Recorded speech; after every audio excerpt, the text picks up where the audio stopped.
So yun, what's up na kababayan?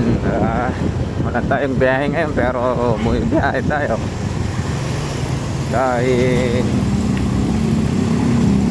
susundo tayo sa ating asawa. Dahil pag di natin sinundo, alam na, parang Armalite ang bunganga nun.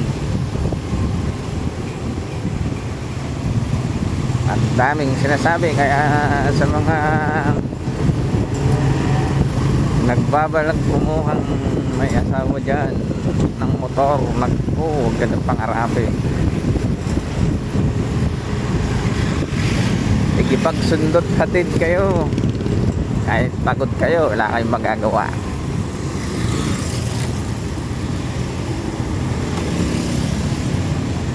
Walang sundo, walang buka. Ganun ang labanan. So, dito na tayo ngayon sa may malapit sa 7-Eleven, palabas ng Tamarao. So, MacArthur na tayo ngayon.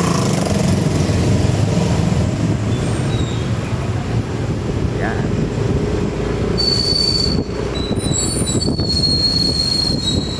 So dito guys, yan o, MacArthur na yan. Paglabas dyan, MacArthur na yan. So nakikita nyo, so nakikita nyo pala yung labas doang pinagtatrabahoan ng asawa ko. Papakita ko sa inyo, pero mukhang napaaga ata tayo.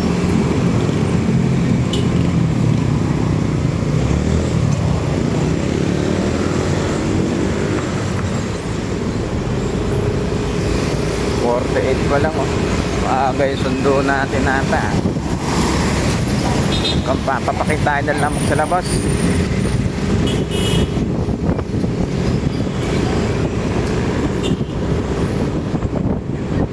So mamaya na lang guys, papakita ko sa inyo. So nandun na tayo. Okay.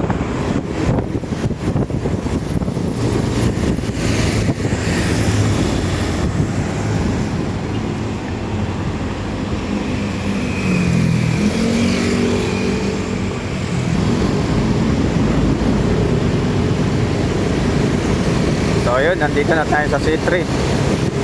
Lapit na tayo sa kanyang pinapasukan, mga ka-gyero.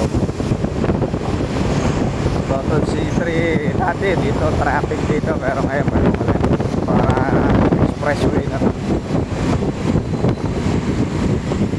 So kaya na tumadaan dito mga truck, trailer. Kaya medyo dapat alisto ka rin. Nakadami na rin binawian ang buhay dito sa Sintre. Ang pangalawa pa ron, maraming grabber dito.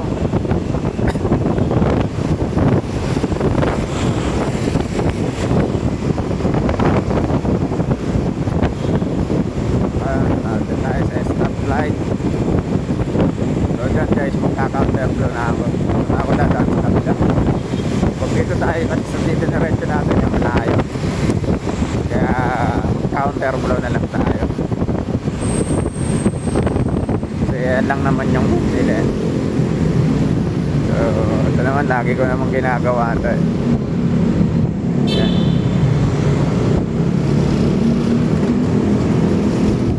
Diba? It's faster. Counter blow.